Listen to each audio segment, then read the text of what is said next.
Agora, você falou que você queria falar sobre o Marcos Braz, e eu também vou te passar sobre a situação do Flamengo, né? Que a gente falou do Palmeiras, do Corinthians.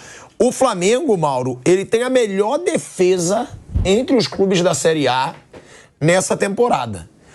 E detalhe, com o time titular, tá? Com o time principal, não sofreu gols em 5 jogos oficiais, sendo 2 deles 2 clássicos, contra o Vasco e contra o Botafogo. O Flamengo tem 9 jogos em 2024, 5 vitórias, 4 empates, 14 gols marcados, 2 gols sofridos. Eu acho que com o time titular foram 4 jogos e 3 vitórias e um empate que foi Teve contra o só Vasco. 2 jogos que não foram com o titular.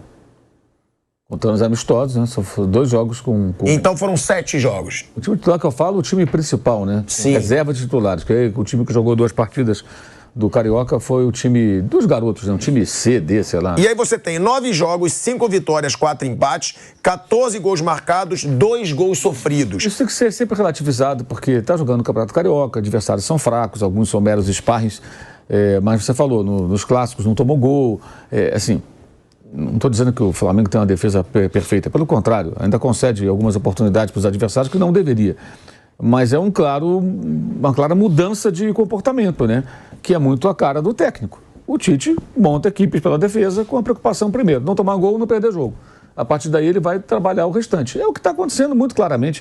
Quando o torcedor fala, não estou vendo nenhum progresso, não tá, então está com algum problema aí de cognitivo, meu amigo, que não é possível. Existem sim alguns progressos, só que eles são lentos, as coisas vão se apresentando pouco a pouco.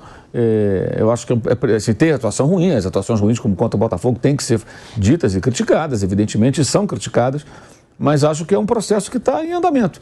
Aí contra o Volta Redonda essa bola, por exemplo, vai na trave. Então ainda existem problemas, mas o time não está tomando gol. Não está tomando gol, já melhorou com relação a isso. Os outros times, o Fluminense já tomou mais gols do que o Flamengo, né? No campeonato, com titular, com reserva e tal. E o Fluminense é o campeão da Libertadores. Então, eu acho que tem algo em curso, tem um trabalho em curso, só que o Tite não é o Jorge Jesus, não é o Ceni, não é o Dorival. O Tite é o Tite. E o jeito dele trabalhar é esse. As pessoas precisam entender. Então não contrata o Tite, contrata outro cara. Esperar que o Tite faça um trabalho diferente do que é o perfil dele como técnico, eu acho que é um equívoco, né? Eu queria falar sobre o Braz o seguinte, está acontecendo uma situação, assim, a nossa profissão ela é muito maltratada, né? Muitas vezes nós somos alvos de alguns ataques muito covardes, de cretinos em rede social, né? O que é que acontece? O Marcos Braz, ele é um dirigente no mínimo controverso e que se envolveu numa situação em que, eu já falei isso aqui várias vezes, ele não poderia continuar no Flamengo depois do que houve, especialmente com a veiculação do vídeo lá que mostra, né, a agressão ao torcedor. Eu sempre faço aqui a ressalva, eu acho que o torcedor também não tem que ir lá que encher o saco de ninguém, sou contra isso. E quando o Gabigol fez a festa, né, e foram os torcedores lá importunar os convidados e tudo mais, eu falei a mesma coisa. O cara pode não gostar do fato do jogador comemorar efusivamente dias depois de uma eliminação tão dramática como foi a da Libertadores, né? Uma decepção tão grande. O torcedor tem o direito de ficar zangado e de rede social e protestar contra isso e tal, mas não tem que ir lá para encher o saco do convidado ou do próprio aniversariante. Falei aqui a mesma coisa. Você tem o direito de protestar no estádio, na porta do CT, levar uma faixa lá, fora fulano, tudo bem, democraticamente, de forma sem violência, é um direito do cidadão. Mas o cara está na festa, o cara está no shopping, no restaurante, eu acho que ninguém tem que importunar. Acho que extrapola o limite do razoável, tá? E é muito fácil para algum elemento chegar em rede social e defender esse tipo de ataque, né? Porque ele não tem compromisso com nada. A gente tem compromisso, sim, com o nosso público que nos acompanha. A gente não pode ficar aqui estimulando esse tipo de coisa. Tem que ter um mínimo de responsabilidade. É muito diferente com um jornalista fala, com grande alcance, e um bobalhão qualquer fala em rede social, que meia dúzia vão ver ali. Então, para ele é muito fácil, né? Embora também, dependendo do que ele fala, ele possa ter problemas amanhã, né? Dependendo do que ele gosta de falar, do que ele gosta de fazer, de ameaçar e tudo mais. Muita gente criticou o Marcos Braz na imprensa. Quem trouxe o vídeo, né, que mostrou a agressão foi a imprensa, foi a matéria da Globo, do Grupo Globo, tá? Então foi a imprensa que trouxe. Muitos de nós fizemos questionamentos e não é verdade que o Marcos Braz não foi questionado sobre a agressão. Foi sim, lamento que eu não tenho o nome do colega que fez a pergunta, mas na coletiva que ele deu, na zona mista, logo depois do jogo passado, foi perguntado a ele e ele falou, em outras palavras, não, meu advogado que fala sobre isso e tal, e desconversou. A imprensa não tem culpa se o cara pergunta, o colega pergunta, e a resposta é essa. Ele não respondeu nada. Ele que não respondeu, ele fugiu da resposta. Então, assim, a imprensa fez a pergunta. Agora, se um colega fez e ele respondeu, não adianta um outro fazer a mesma pergunta, porque ele não vai responder.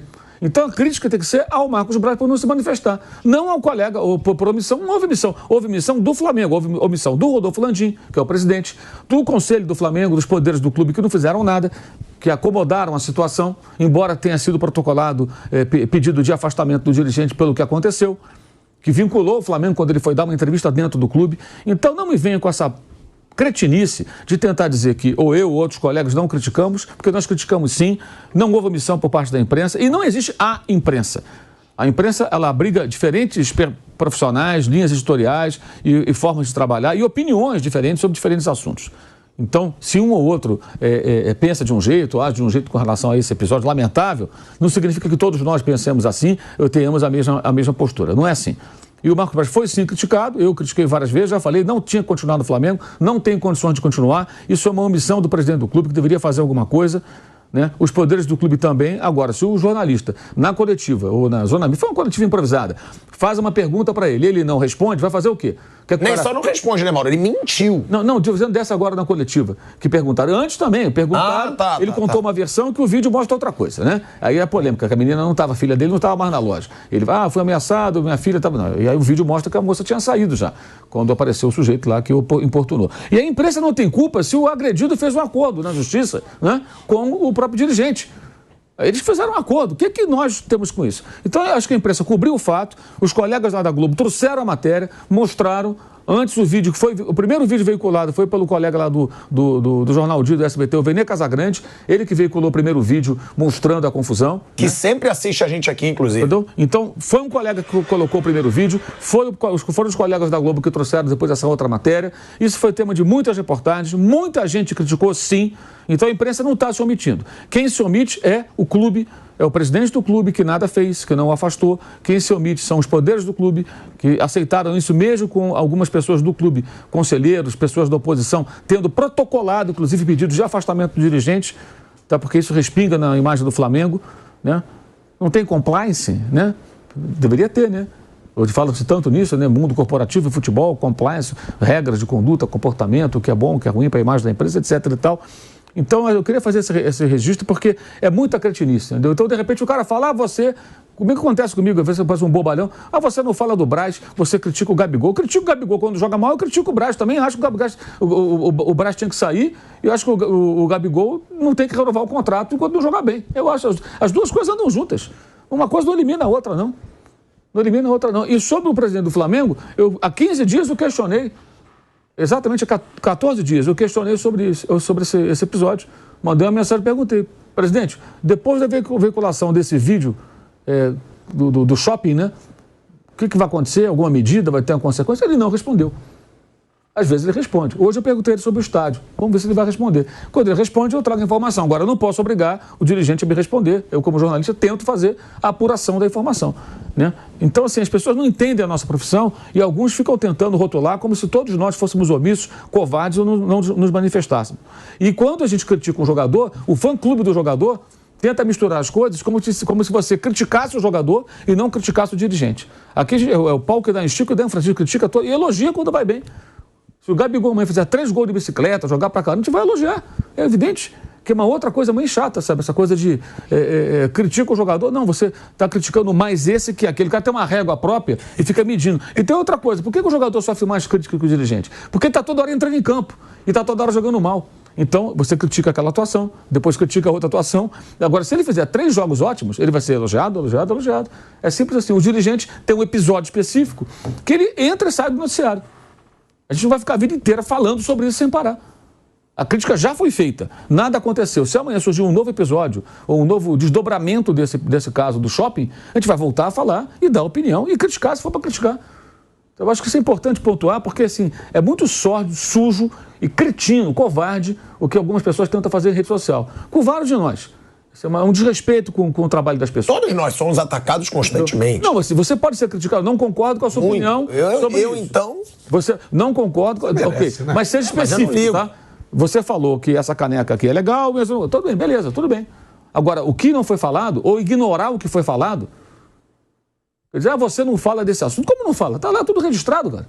A gente falou... Não, e você nem vai pra coletiva também, né, Mauro? Não, eu não vou coletivo, porque eu estou no Rio, eu tô aqui.